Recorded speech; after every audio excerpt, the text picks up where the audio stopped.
प्रधानमंत्री नरेंद्र मोदी पोलैंड पहुंच चुके हैं। वार्सा तो वो पहुंच गए हैं। एयरपोर्ट पर प्रधानमंत्री मोदी का ग्रैंड वेलकम हुआ है। ये तस्वीरें आ रही हैं वहां से, सीधी तस्वीरें। पर पोलैंड पहुंचने पर प्रधानमंत्री का जोरदार स्वागत हो रहा है। India is just acting like big powers.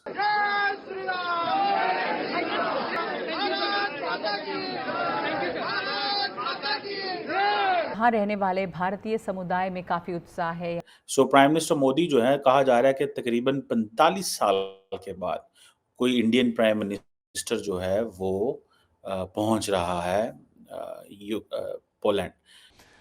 इसमें जनाब प्राइम मिनिस्टर मोदी जो है ये पहुंच रहे हैं जनाब जेलेंस्की से मिलने 2 घंटे के लिए। 10 घंटे की ट्रेन है, 2 घंटे मिलेंगे, जब भी मारेंगे वापस आ जाएंगे। अमेरिका नहीं खुश होगा।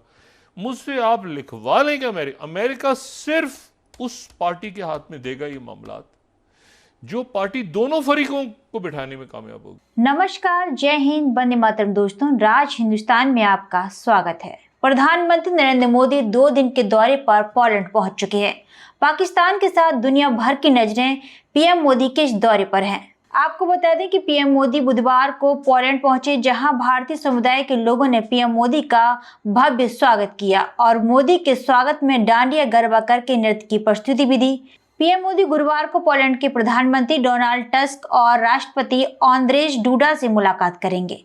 यह 45 साल में किसी भारतीय प्रधानमंत्री की पहली पोलैंड यात्रा है। इससे पहले 1979 में मोरारजी देसाई ने पोलैंड की यात्रा की थी। यहाँ आपको बता दें कि पीएम मोदी ऐसे समय पर पोलैंड की यात्रा कर रहे हैं जब पोलैंड के साथ भारत के राजनयिक संबंधों को 70 साल पूरे हो रहे हैं। इस यात्रा से पोलैंड के लोगों में काफी उत्साह नजर आ रहा है। वहीं पोलैंड के बाद पीएम मोदी 23 अगस्त को ट्रेन से यूक्रेन की यात्रा करेंगे।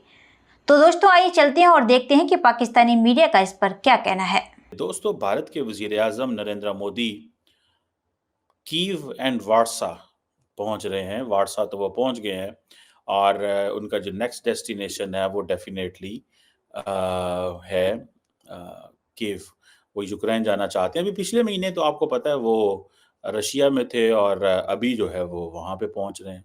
बड़ी बात है ये कि प्राइम मिनिस्टर नरेंद्र मोदी ने ये चुना है कि 1 महीने पहले जाना है रशिया, दूसरे महीने जाना है यूक्रेन। उसकी शायद वजह यही है कि एक बड़ा सख्त प्रेशर आया था वेस्टर्न ममालिक की तरफ से और नरेंद्र मोदी बैलेंस करने जा रहे हैं। एक तो व्यू ये है।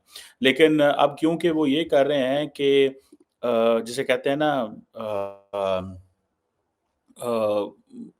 कि एक तो बैलेंस कर लिया, दूसरी जो इम्पोर्टेंट चीज़ है वो ये है कि जो इम्पोर्टेंट डेस्टिनेशन जहाँ पे जाना है वहाँ पे एक और मुल्क को भी साथ में ला लिया। ठीक है। सो प्राइम मिनिस्टर मोदी जो है, कहा जा रहा है कि तकरीबन 45 साल के बाद कोई इंडियन प्राइम मिनिस्टर जो है वो पहुंच रहा है पोलैंड। ये एक इम्पॉर्टेंट डेवलपमेंट इस वक्त समझी जा रही है। इम्पॉर्टेंट आप बताऊं, India is just acting like big powers. मैं जिसे वो कहेंगे ना कि थोड़े अरसा पहले जब शी जिनपिंग आई थिंक गए थे सर्बिया, बेलग्राद, या जब गए हंगरी गए, तो वहाँ पे जो उस मुल्क के चाइना के साथ जो ताल्लुकात थे उनकी कोई एनिवर्सरी थी। लेकिन अभी फिर ये सुनने में आया है कि पोलैंड इंडिया के ताल्लुकात की जो 70th एनिवर्सरी है, ठीक है जी, तो उसकी भी जो है वो है। और दूसरा ये कि 45 साल बाद जा रहे हैं। सो ये एक इम्पॉर्टेंट है। अब देखते हैं कि नरेंद्र मोदी किन-किन चीज़ों पे डिस्कशन होती है। लेकिन इंडियन मीडिया जो है वो बार-बार एक चीज़ को हाइलाइट कर रहा है और वो ज़ाहिर बात है, लार्जली मीडिया जो है जिस चीज़ को हाइलाइट कर रहा है, अमूमन गवर्नमेंट वही चाह रही होती है कि वही चीज़ें ही उन एंगल से ही देखा जाए। हिस्टोरिकल कनेक्शन को बहुत ज़्यादा इम्पोर्टेंट देखा जा रहा है। कहा जा रहा है कि जो पोलैंड के लोग हैं वो महाराजा ऑफ नवांगर जो हैं उनको बड़ा याद करते हैं। वर्ल्ड वॉर 2 के दौरान जब पोलैंड जो है वो नाज़ी जर्मनी के सामने हार गया, तो जो पोलिश ख़वातीन और बच्चे जो थे उन्होंने जमनागढ़ कोल्हापुर की जो प्रिंसली स्टेट्स हैं वहाँ पे आके पनाह ली। ठीक है। जो महाराजा थे नवागढ़ के, जाम साहब जो हैं, उन्होंने बड़ा क्रूशियल रोल प्ले किया और उनके बड़े मैंने देखा है कि काफ़ी ज़्यादा स्टैचूज लगे हुए हैं और बहुत कुछ है वहाँ पे। कहा जाता है कि जो कोल्हापुर है, जहाँ ये वो जगह है जहाँ पे पोलिश लोगों ने आके रिफ्यूज ली, और जो महाराजा थे कोल्हापुर के, उन्होंने इन लोगों को बड़ी हॉस्पिटैलिटी दी। और इंडिया और पोलैंड जो है, इनकी आपस में एक आइडियोलॉजिकल रिलेशनशिप है, and that relationship is opposition of colonialism, opposition against imperialism and racism. This is what India is connecting itself with the European Union. बड़ी important ये development है। देखिए, याद रखें, इंडियंस जो हैं वो इंपीरियलिज्म के खिलाफ तो हमें नज़र आ रहा है। बरतानिया की उन्होंने बड़ी क्लास ली है। अक्सर हर रोज़ ही लोग लिख रहे होते हैं बरतानिया को, कनाडा को, तो ये कुछ नहीं समझते अब इंडियंस। वो समझते हैं, हालांकि every Indian wants to go to England because वहाँ पे जॉब्स के मसले हैं, चीज़ें हैं और बहुत कुछ है वहाँ पे। बहरहाल ये चीज़ जो है, ये चीज़ है। बहरहाल ये जो कॉलोनियलिज्म है, इसके भी अगेंस्ट हैं इंडियंस। तो वो कहते हैं जी पोलैंड भी कॉलोनियलिज्म के खिलाफ था, इंपीरियलिज्म, एंड ये फिर रेसिज्म जो कि नाज़ीज़ की तरफ से एक चैलेंज है, तो वो भी है। सो इंडिया और पोलैंड के जो ताल्लुकात हैं 1954 में बने, और कहा जाता है कि पोलैंड ने बड़ा इंपॉर्टेंट रोल प्ले किया 2022 की यूक्रेन क्राइसिस के अंदर, जब 4000 इंडियन स्टूडेंट्स वहाँ फंस गए, जिसको ऑपरेशन गंगा कहा गया था। ऑपरेशन गंगा कहा गया था, और उस वक़्त पोलैंड ने किया, और वो एक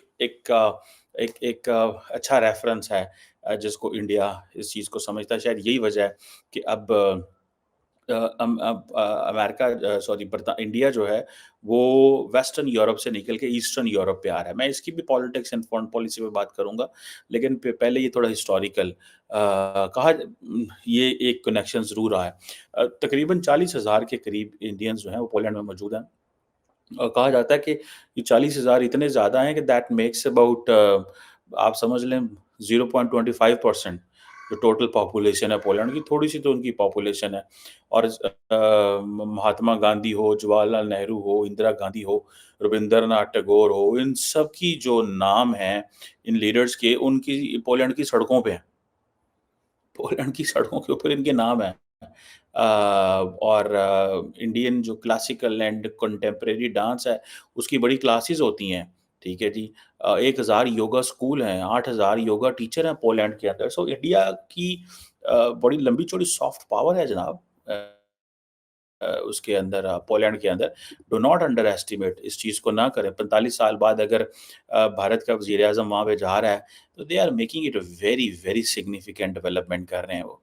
और जिसे कहेंगे ना कि वो जो 6000 रिफ्यूजीज़ को, पोलिश रिफ्यूजीज़ को इंडिया ने पनाह दी, वो कहा जा रहा है कि this is known as or being considered as or being pitched as a cornerstone of India-Poland ties.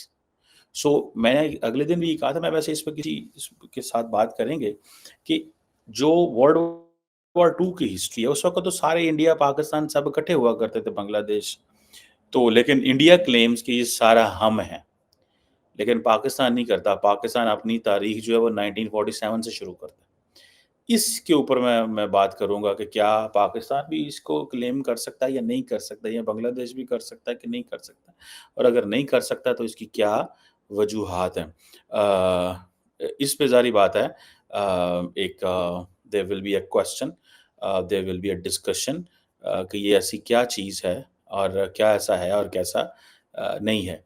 अब इंडिया जो है वो जितने भी सेंट्रल यूरोपियन जो ममालिक हैं उनके साथ करीब जो है वो होता जा रहा है। दोस्तों, आपको ये खबर कैसी लगी हमें कमेंट बॉक्स में जरूर बताएं। खबर अच्छी लगे तो लाइक और शेयर करना ना भूलें। ऐसी तमाम खबरों से जुड़े रहने के लिए आप देखते रहें राज हिंदुस्तान।